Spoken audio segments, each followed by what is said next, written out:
रूस और यूक्रेन मिलकर दुनिया के करीब 28% गेहूं निर्यात और लगभग 10% मक्का निर्यात में हिस्सेदारी रखते हैं।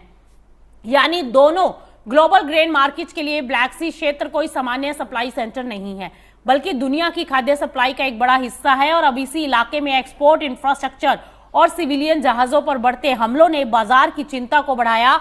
और यहां सबसे दिलचस्प बात यह रही कि कीमतों में तेजी के लिए वास्तव में निर्यात का रुकना जरूरी नहीं है। अगर बाजार को सिर्फ ये डर हो जाए कि ब्लैक सी से गेहूं और मक्का सामान्य रफ्तार से बाहर नहीं निकल पाएगा, तो ट्रेडर्स पहले ही कीमतों में रिस्क प्रीमियम जोड़ना शुरू कर सकते हैं।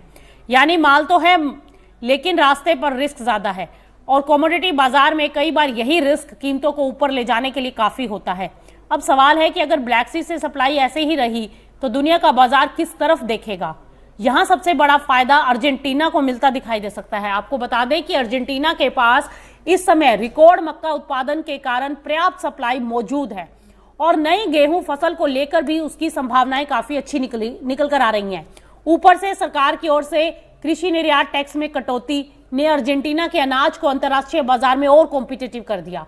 यानी अगर रूस यूक्रेन की सप्लाई में इसी तरह से रिस्क रहा तो अर्जेंटीना की ग्रेन एक्सपोर्ट डिमांड बढ़ जाएगी और ब्राजील भी इस मौके का फायदा उठा सकता है। लेकिन वहां तस्वीर थोड़ी अलग है, क्योंकि ब्राजील में घरेलू मक्का खपत अपने आप में ही बहुत ज्यादा है और अगले सीजन के लिए स्टॉक तैयार करने की भी उसको जरूरत है। इसी वजह से उसके पास ज्यादा निर्यात योग्य मक्का सीमित हो सकता है। और यही वजह है कि ब्लैक सी की सप्लाई को पूरी तरह और तुरंत किसी दूसरे देश से बदलना आसान भी नहीं होगा। अगर यूक्रेन और रूस के बंदरगाहों और शिपिंग रूट पर ऐसे ही खतरा मंडराता रहा तो मांग साउथ अमेरिका की तरफ भी मुड़ सकती है। लेकिन सवाल सिर्फ ये नहीं होगा कि गेहूं और मक्का कहां से मिलेगा। सवाल तो ये है कि इस किस कीमत पर मिलेगा और कितनी तेजी से पहुंचेगा।